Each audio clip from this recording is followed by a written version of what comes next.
Hey, this is Gerd Handel, and welcome to the Inner Light Project. This show is for anyone who's wanting to lead a happier, healthier, and enlightened life. Create more self-love, inject more joy and abundance into their daily life. Join me for inspiring interviews and spiritual topics so you can shine your inner light. Hello and welcome to another episode of the Inner Light Project. My name is Gerd Handel and I'm so grateful for today's episode because we're going to have a beautiful soul on the show who's really helping people to create self-intimacy and stillness and let go of the fear that has been holding us back, and also letting go of self-judgment and victimhood, because so many of us are holding on to stories from our childhood of being the victims, of being in fear, being afraid of vulnerability, and definitely afraid of self-intimacy. Like, I can put my hands up about self-intimacy. I didn't know about self-intimacy till probably when I hit my 30s. And vulnerability, my gosh, I was so afraid of being vulnerable. I was this alpha female that would scare men away, was all about my career and success and raising to the top. And then everything broke down in my mid-20s. And even then I was still afraid of being vulnerable.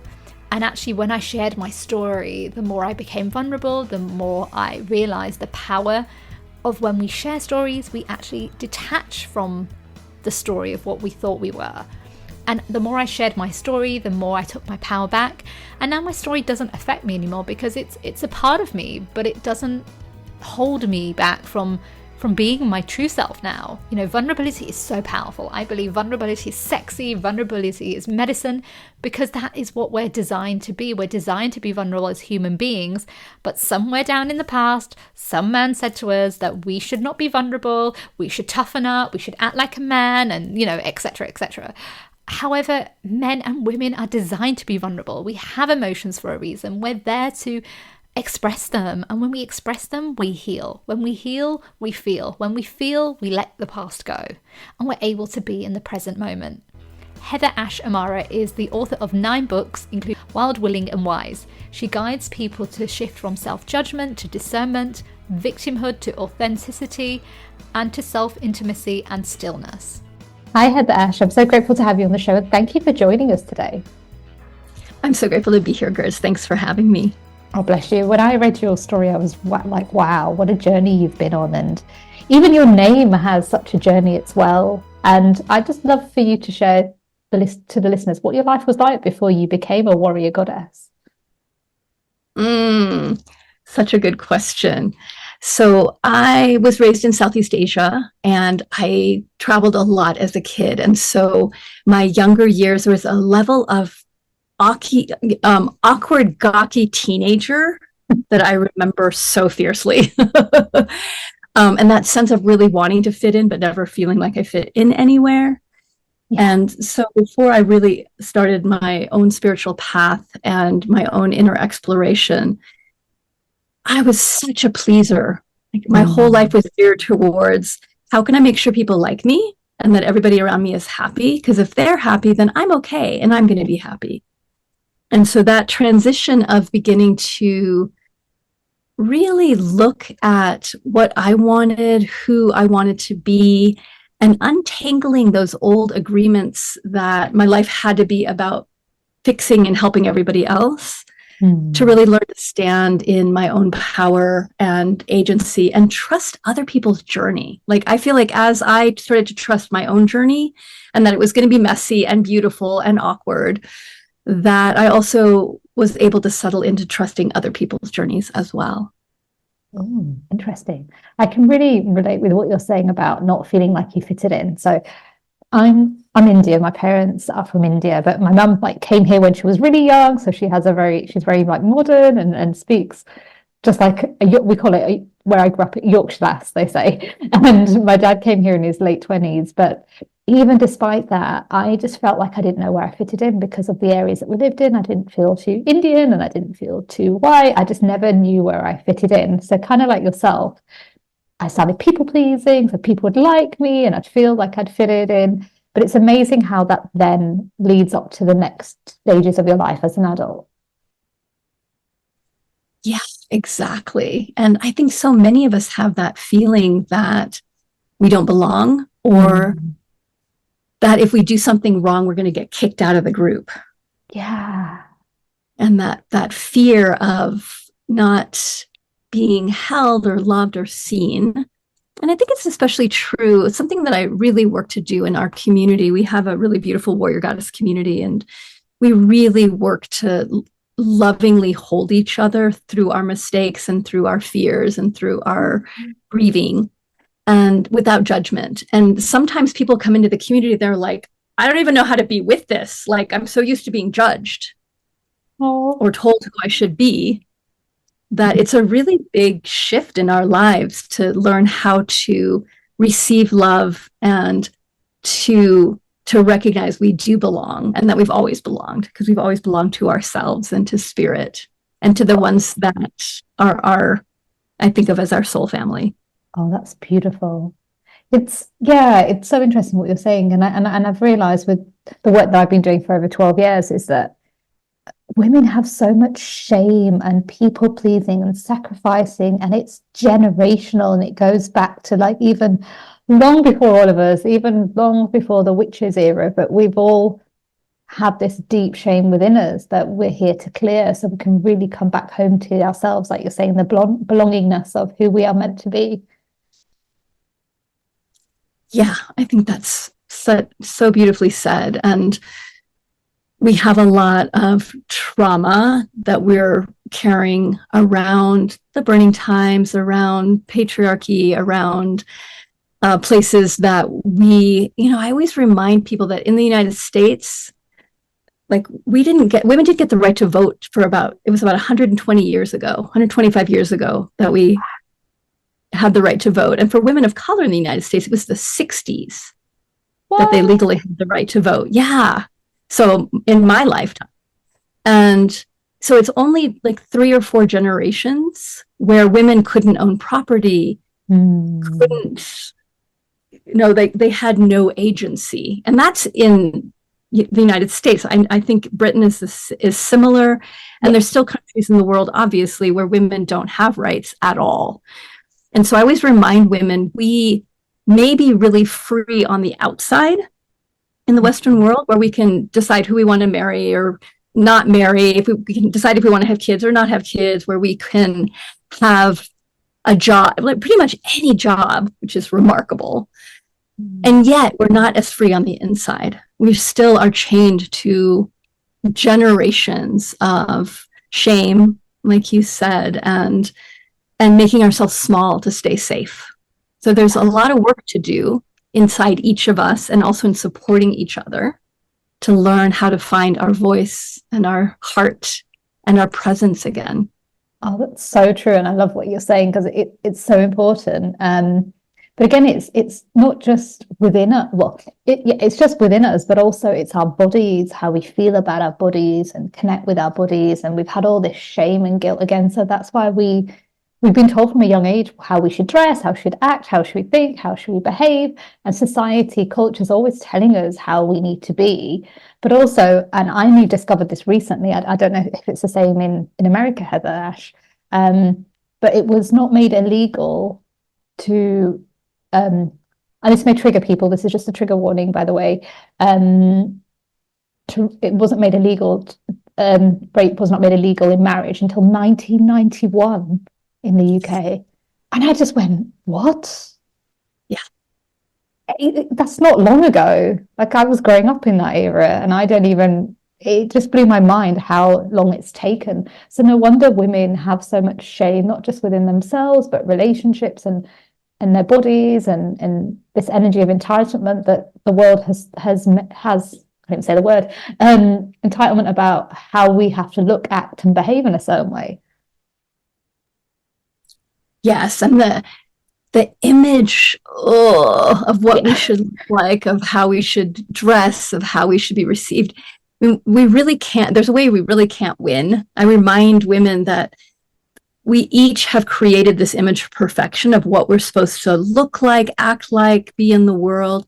But that image of perfection is incredibly faulty, because it is the image of perfection like that our father had and our mother had and our schooling had and our peers. And so it's actually this, I think about it as like a shattered mirror, that there's all these different reflections of who we're supposed to be. And we think, well, if I just live up to this image of perfection, then I'll be happy.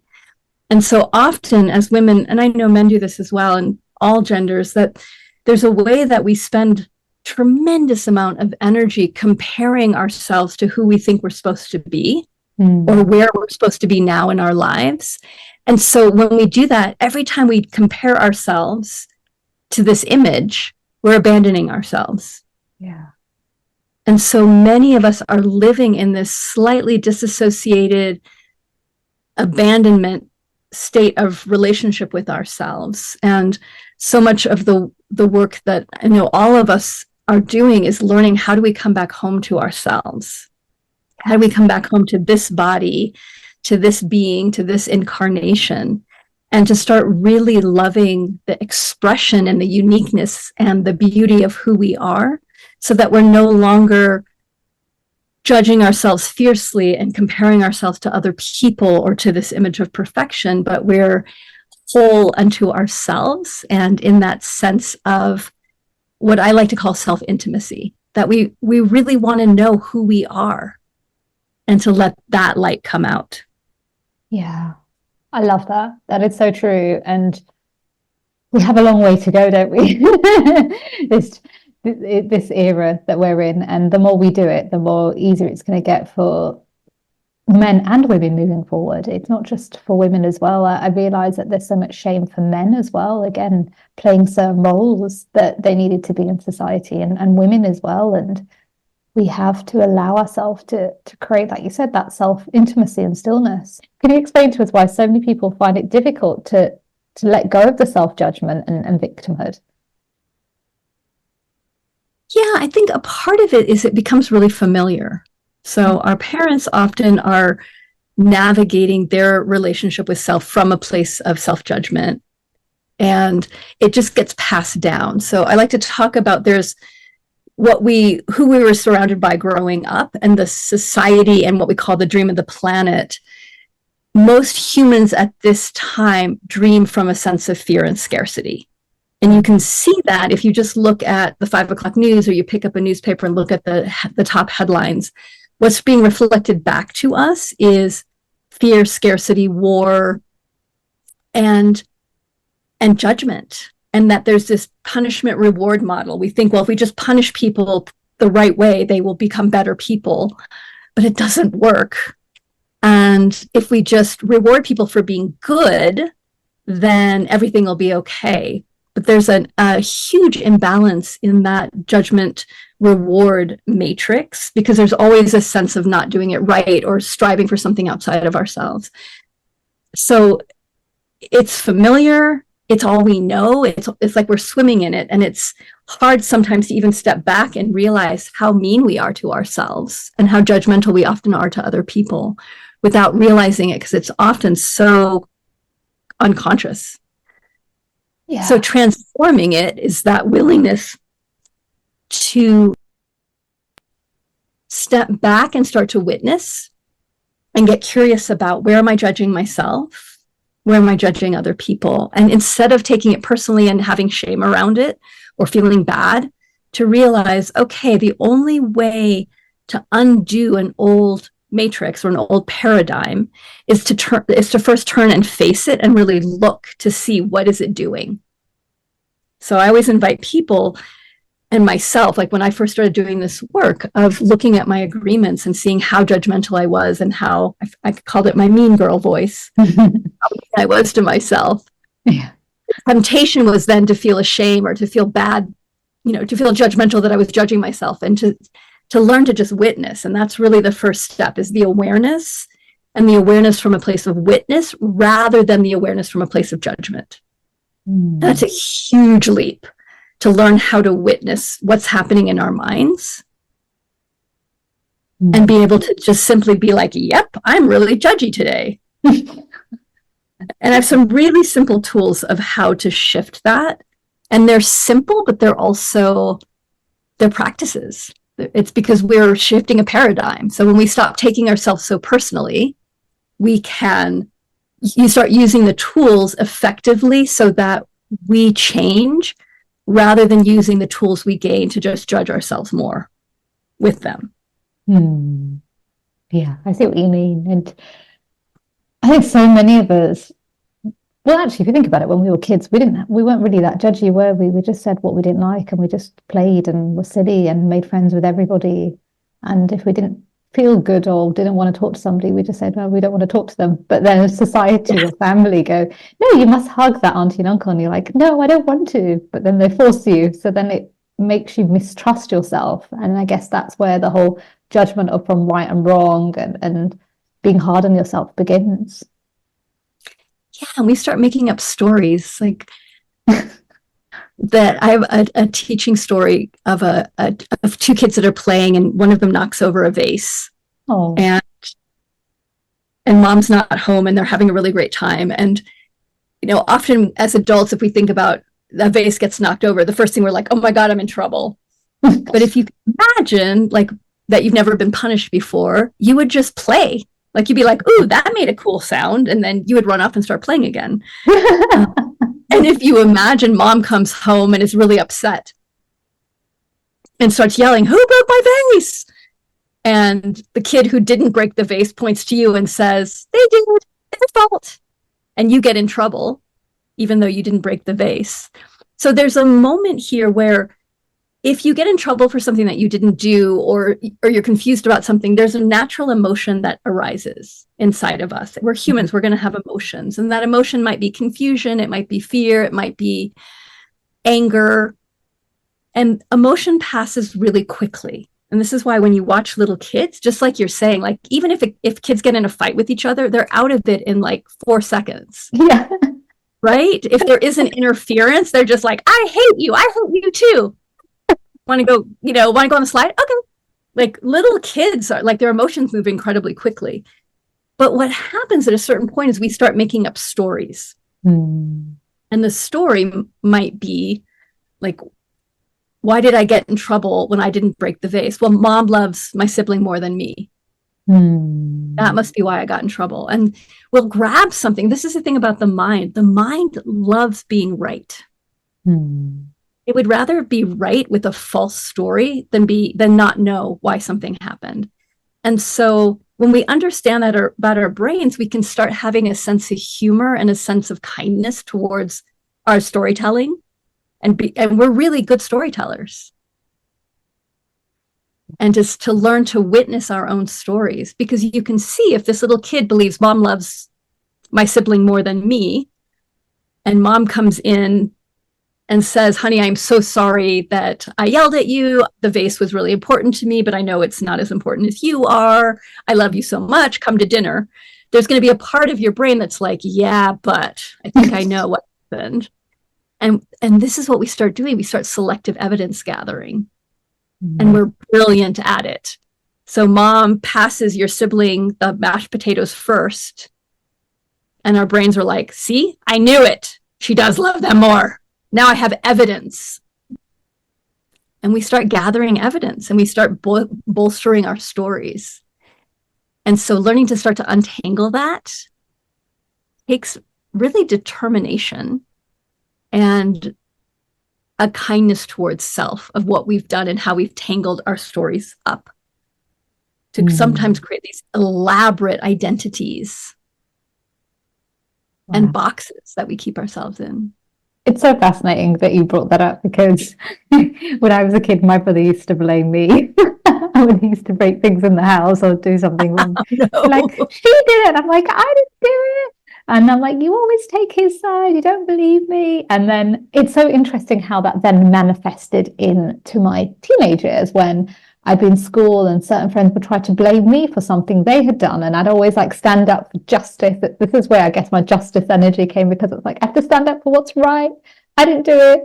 And that kind of played a role in my whole life for a very long time, until probably like my late 20s, where I realized at that time was that I don't need to prove anything to anybody. If they want to believe it, let them believe it. But I know I didn't do anything wrong.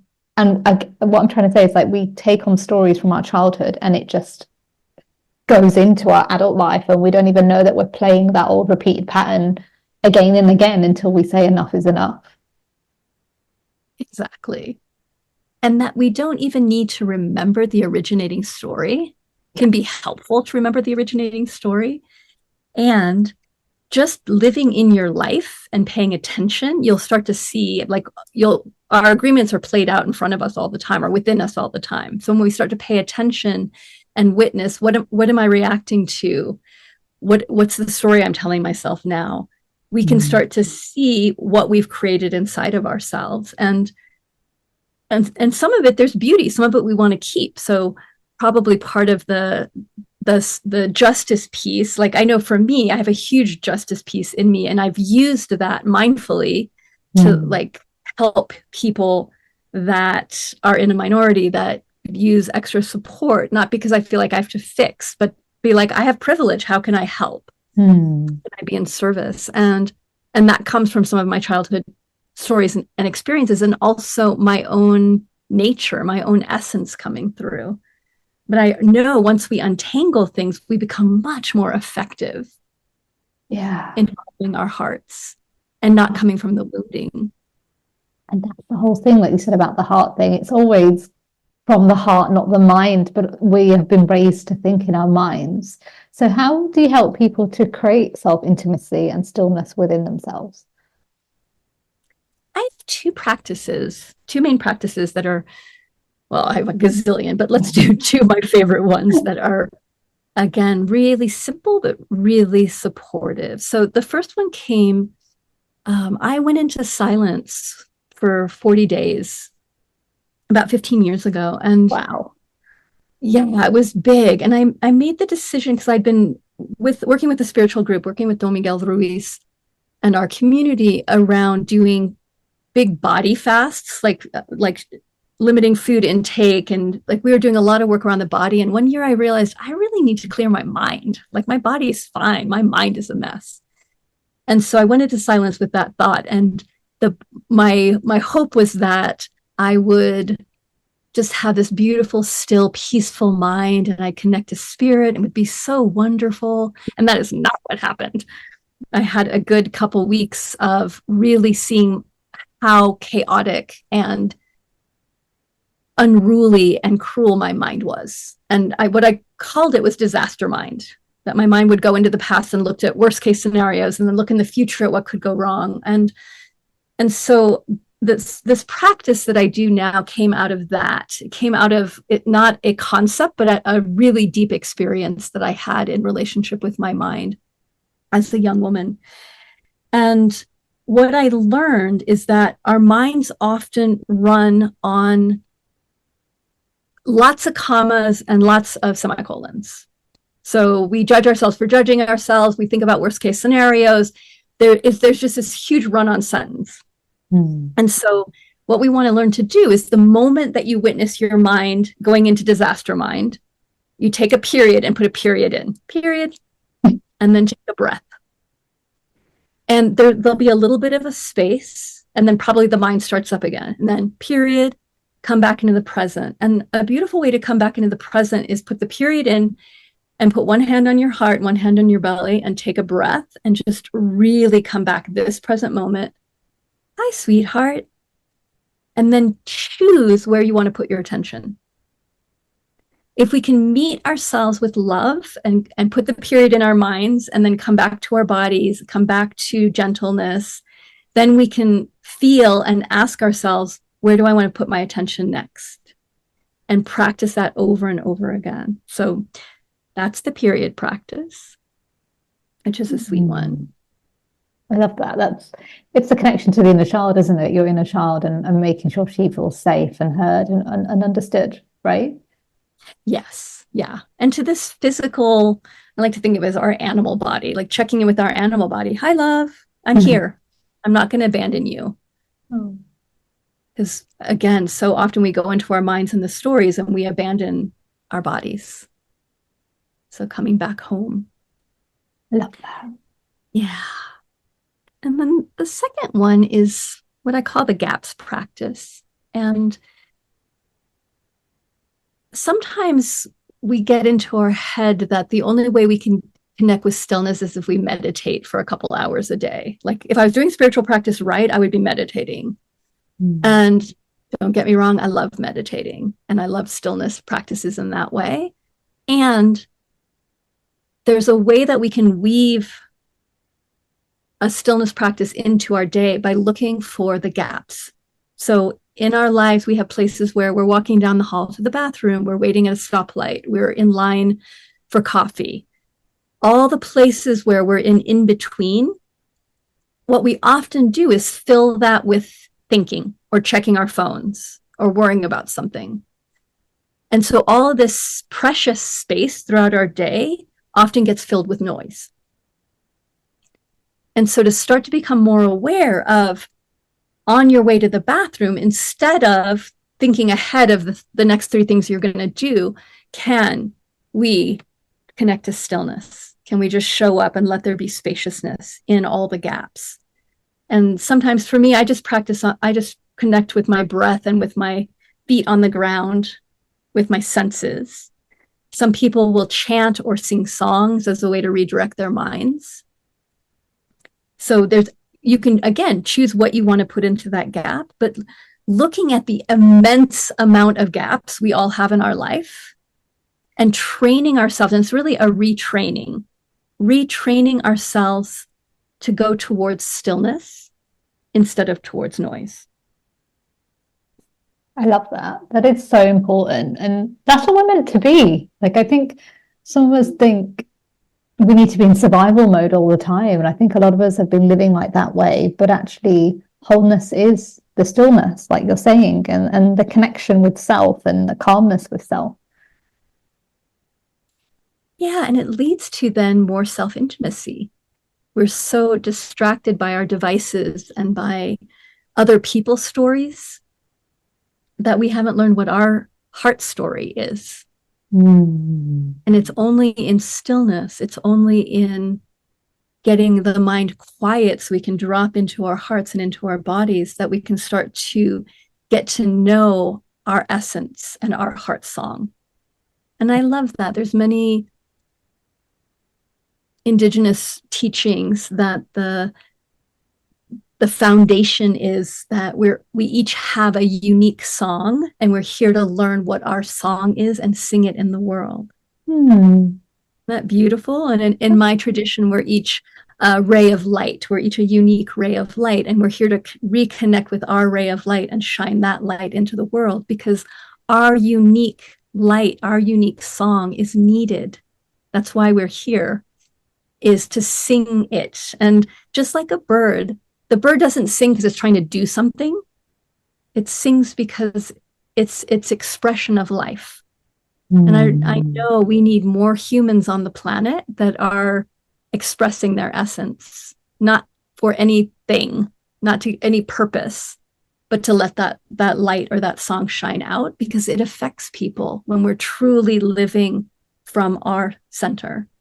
And it's a deep practice to get there and stay there, for sure. Oh, I absolutely love this. And yeah, just as you're talking about it, reminds me of my own journey of 12 years ago where I was. And I'm actually a former journalist, Heather. And yeah, so but it was a health journalism though that I always loved, and I always had a connection with health. I worked in a pharmacy whilst I was at uni because I was this random person that loves information. And I always had a connection with people and wanted to learn, and people would come to me with all their problems. I was helping people from such a young age. But when I was in the last ever city job, which was 12 years ago, I was unhappy in my soul. Like you said, I was just living in my head, repeating the story. It's the same thing. This person hurt me. That person did this to me. How dare they disrespect me? All these like stories spiraling in my head, not sleeping. And then I collapsed in the office this time 12 years ago. And I remember so I was taken into an ambulance, and nobody from the office wanted to come, which was fine at that time. But because I was the person that listened to everybody's problems, it really hurt me from within. Like, wow, people don't even have time to be humans. And, I remember walking back home from the hospital when they checked everything. They just said you had a panic attack. And I realized my life needs to shift. And at that time, I didn't know it was that I needed to come back to my heart. I just knew that something needed to shift. So I'd made a plan. 3 months later, I'm going to leave my job, go do what I originally loved, and just go on that journey. But as the universe works, within a few months, I was made redundant and I walked out of that job, and I went on this deep journey of doing the inner work and healing. And like you said, the whole coming back home to my heart, having the stillness. And I kid you not, I'm so grateful where I am right now. And that would have not happened if I didn't surrender to the process and allow myself to receive the medicine from within, instead of allowing that chaotic mind to carry on playing its story. And there's so many people out there right now that are still living in that chaotic mind, not knowing that there is another side to them that they haven't met yet. It's such a powerful story. And it reminds me that one of the big pieces to coming back home to ourselves is a willingness to go through discomfort and be uncomfortable. And I think so often we've been told if you just avoid conflict or discomfort, you'll be safe and you'll be happy and you'll be okay. But it's actually the opposite often. Yeah. When we turn towards our fear, when we're willing to be uncomfortable, when we are willing to not know, that's when the horizon opens up again. And we can actually get to know ourselves and look at the world through new eyes.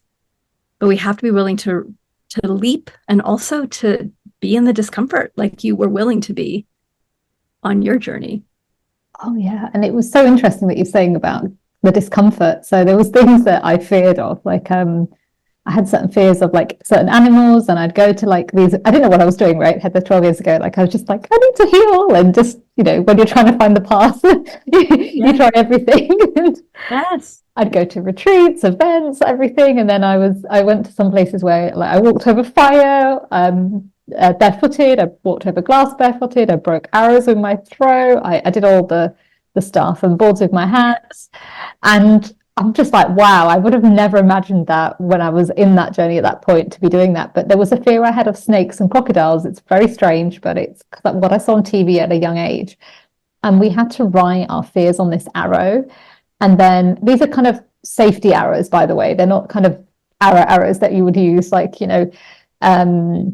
like I've forgotten the name of the person I was thinking of, like not like Red Riding Hood, I mean, but I forgot his name, Robin Hood, like those kind of arrows. It's not those kind of arrows. These are like special arrows that you use. And then they put the arrow, the nib, to your throat, and somebody holds it, and you have to move forward. So that's your way of letting go of the fear. And the moment I did it, I was like having this deep shame of like, I can't do this and can't do it. And then suddenly I just pushed through it. I have no fear of snakes or crocodiles anymore. I can watch them on TV. If I see them somewhere, I'm absolutely fine. But yeah, you're right. The moment I overcame those kind of fears, my life just transformed, and I knew that anything is possible and that I can overcome anything in life. And I think you're right. When we are too comfortable in the roles that we have or the jobs that we have, we forget that we can overcome any obstacle that comes into our life. That's our next growth spurt that we're supposed to have. Yes. And I love it's so true when we face our fears and do something like an arrow break or a fire walk or anything that seems impossible or scary. On the other side, then our worlds open up again, and we start to, such a good feeling when you're like, okay, come on, obstacles, I've got this. We can do this. Yeah. And we're not trying to live an obstacle-free life or a, pain-free life. We're here to live fully. And that on that journey in relationship with life, there's going to be loss, there's going to be sorrow, there's going to be fear, there's going to be challenges. And what my prayer is for all of us is that we can learn how to use the challenges and the beauty in our life to help us become more loving and more present and more generous. And that's such an important tweak in our consciousness, that sometimes we can get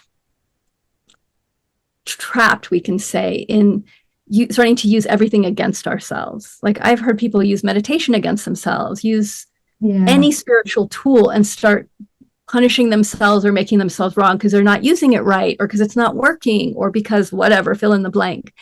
And so the mindfulness of starting to recognize we can use everything, it doesn't matter what is arising, in a way to heal ourselves, in a way to become more loving. It doesn't mean it's easy, but where our focus is enormous. And that focus of, I will use this challenge to become more fill in the blank, then we're on a spiritual path and on a healing path.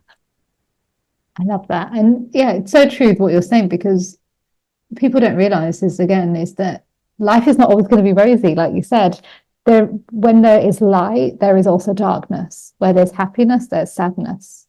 Where there's joy, there's grief.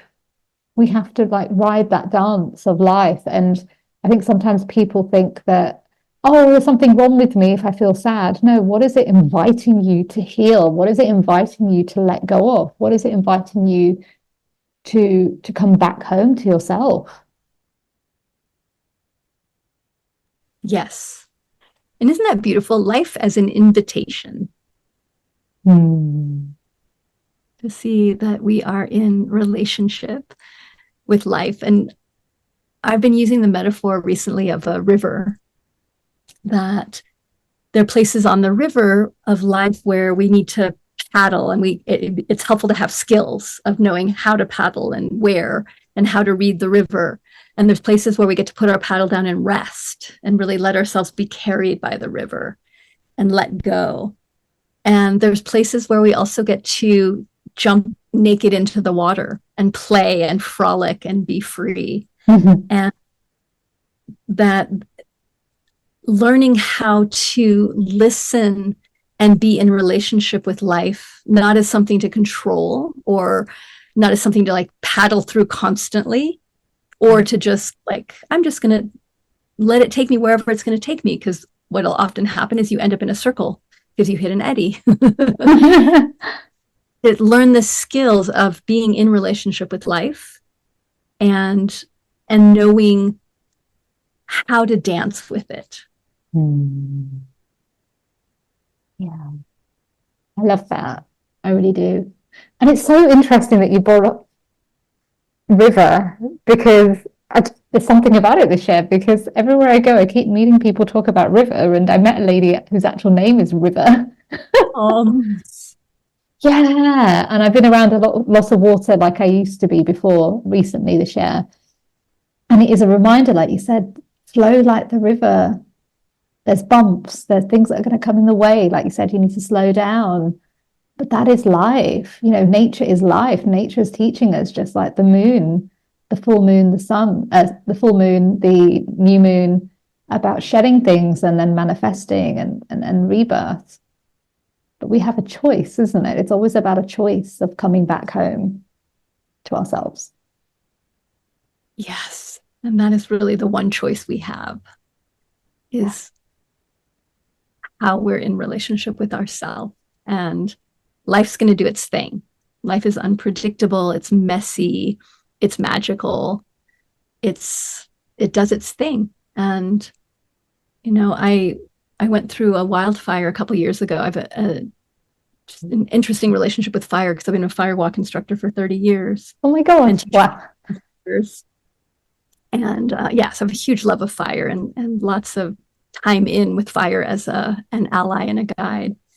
And last year, or 2 years ago, the land that I steward in northern New Mexico went through a wildfire, and we lost 175 acres of our 180-acre ranch. Wow. It's devastating. And people would ask me, they're like, well, are you upset with the fire? Like, you have such a relationship with fire. How do you feel? I'm like, I feel like fire did a really good job. Like, it's awful. I'm still grieving it. And that wildfire, like, dang. And like, life is like that. Life's neutral. Life's not trying to punish us. The fire wasn't trying to punish me. The fire was doing fire. Yeah. And it doesn't mean that there isn't grieving, or that there isn't loss, or there isn't heartbreak. But it's not personal. And And I can still love fire. I can still have my deep relationship with fire and really respect it. And that's something that I've learned in relationship with life, is that places where I used to live from fear, and I learned this from, I mean, being in relationship with nature is so great. I used to live in Northern California, and there was a lot of poison oak, and I got poison oak really, really badly by peeing on top of it. Don't recommend. 1 star, don't recommend. But I was laid up for like 10 days with poison oak. And when I went back home, after, like, I stayed at a friend's house, when I went back home, I realized I was terrified of poison oak. And I lived someplace where it was everywhere.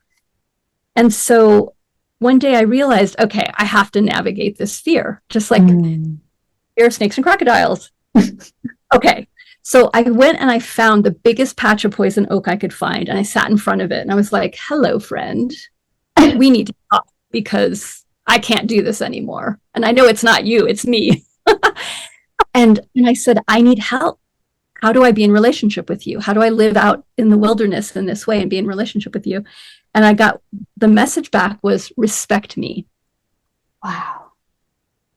And that changed my life, because I realized, oh, anytime I'm in fear, can I just shift it to respect? And so, like, poison oak, I have deep respect for poison oak. Wow. I have deep respect for the fire. I have deep respect for life and for how mysterious it is. You know, as I told you, Gertz, as I came on the call, I'm grieving right now because a dear friend of mine, someone in my community and family, just died last night. Yeah. And it's just such a huge loss. And I also respect death. Death is part of life. Yeah. And so it doesn't lessen the heartbreak, but it does create a sense of the circle, of coming back to the circle, and the beginnings and the endings. And that brings in beauty and connection. Yeah. And I feel that whenever somebody transcends, they're never really gone. They're always right beside you, and you can always call them in whenever you need support. And I think that's something, again, we haven't really been taught how to handle grief and see that it's, like you said, it's part of life, and learning how to dance with the flow of happiness and sadness. And whenever we have those moments, we can call in people like our angels or our family members who transcended, or friends, and they'll always guide us, or we can always say, show me the way. What's the next message? And they always do come in and just support you in the right possible way. Absolutely. Yeah. Yeah, it's such a blessing to remember our ancestors and our beloved dead, and to know that we're not walking alone. I love the river metaphor. There's a thought that the ancestors have gone before us, and we're following after them. Yeah. And they're always guiding the way. That's so true. Yeah. There was something I was going to mention before. I wanted to ask you another question, but there was just something I wanted to share, because you made me laugh about the poison ivy. Yes. So I used to have a really bad relationship with lemons, believe it or not. So lemons are in everything. They're in your drinks, they're in your salads, you name it. Lemon is part of more things that I could possibly even know. And so when I was really young, my dad and I used to do these like silly competitions, like who could eat the most cupcakes, who could eat the most this, who could drink the most that. But it wasn't all the time. It was just once in a blue moon. And my dad was like, oh, who can drink the most lemonade? So one day me and him were drinking 10 glasses of lemonade. And the next day I woke up with huge rashes all over my body. Absolutely awful.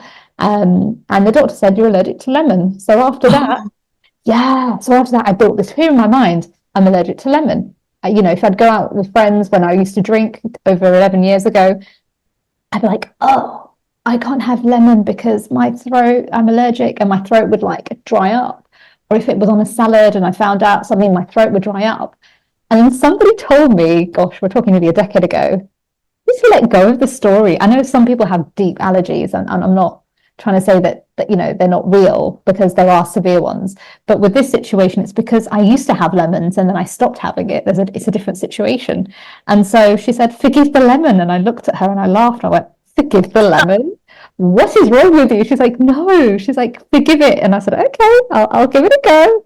I went into the kitchen, kind of what you did, grabbed a lemon, was like, I'm sorry for what we've been through. I forgive you, and I'm taking my power back. And I kid you not, the day after that, 10 years, or more than 10 years now, I have lemon in everything. I have lemon water every morning, and the relationship has changed. I don't have an allergy anymore. I love that story. That is so great. It's wild, like how, just like you said, talking and connecting to the very thing that's making us fearful will heal what's going on in our life. Yes. Yeah. Exactly. And that turning and facing and just being like, hello, let's have a conversation. Yeah. And we can do this with the things that we're scared of, with the places where we have hurts, with our own body. Like, it's so powerful one of the things that that we'll do is, like, I'll have people have a conversation with their heart, or have a conversation with their womb, or have a conversation with their brain. And another path to self-intimacy is, like, to recognize that within us there's all these different beings, our inner child, but even just our physical heart. Like, hi heart, how are you doing? What message do you have for me today? That we can have these deep relationship with our body, and with the trees outside of our house, and with our animals, just like we would with our animals. That everything can be met inside and outside with curiosity, and with forgiveness, and with appreciation. And it shifts how we're in relationship with ourselves and with the world. I love that. Oh, that's beautiful. We are coming towards the end of the show. It's gone so fast. I would have talked to you forever, but I know there's a limit. But can you tell us about the book Wild, Willing and Wise? Yes. So it's my newest book. I've written 9 books. This is the 9th one. And it's coming out July 30th.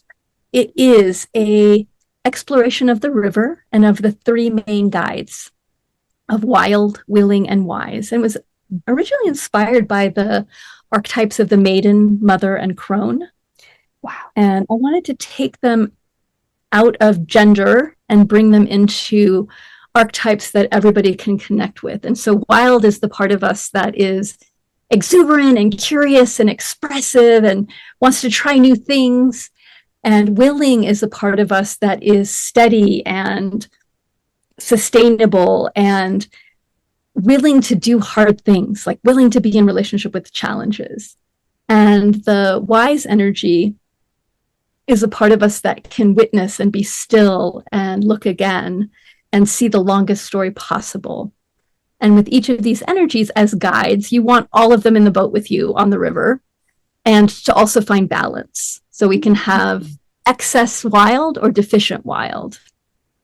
And it's something, the book's a guidebook. It's called An Interactive Guide to When to Paddle, When to Rest, and When to Jump Naked into the River of Life. Oh, I love that. And so it's so fun. I cuss in it a lot. It's a really different book than what I usually write. Like, it was the coming out of the pandemic, and we need a light, funny, helpful book. And that's what it is. And so there's a lot of exercises about finding where we're out of balance, where we're in excess or deficiency, how to get to know these guides. There's a lot of visualizations throughout it. So I'm so excited for it to come out and be available for everyone.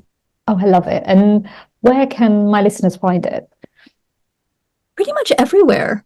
So it'll be available online, local bookstores. I always encourage people, go to your local bookstore.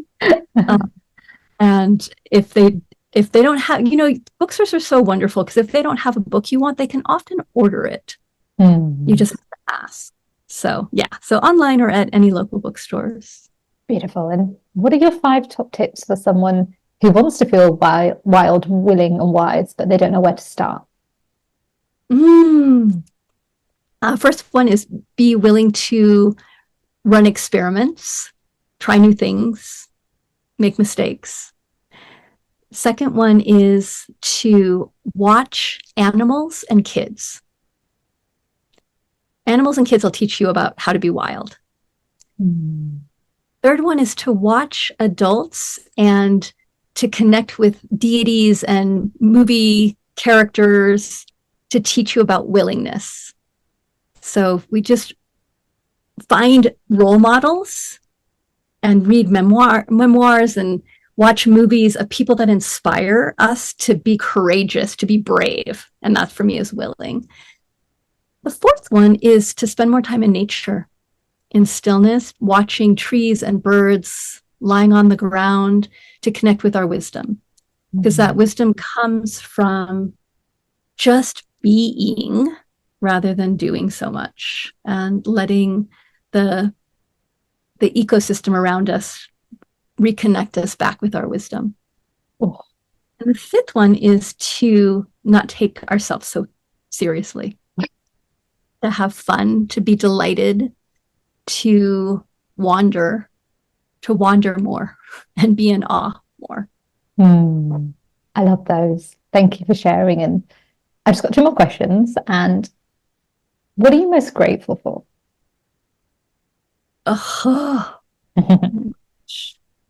First thing that comes to mind is everything.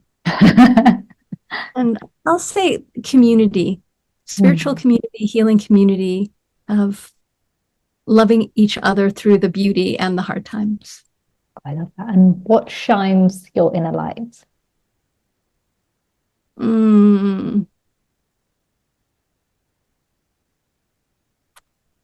I'd say my incredible optimism and love of humans is what lights me up. Bless you. Well, Heather Ash, thank you for being on the show and helping so many people to come back home to themselves and really connect with their heart and truly know what it's like to be free.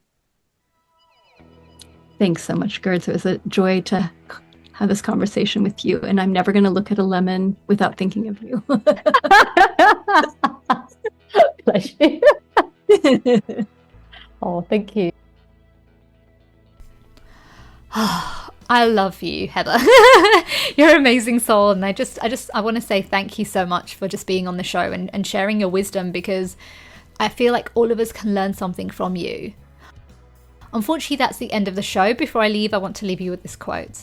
If outside validation is your only source of nourishment, you will hunger for the rest of your life. That's a quote by Warrior Goddess Training. Take care, my sisters. For more information about the show, visit www.gerdshandel.com. And remember, stay happy, stay healthy, stay lit.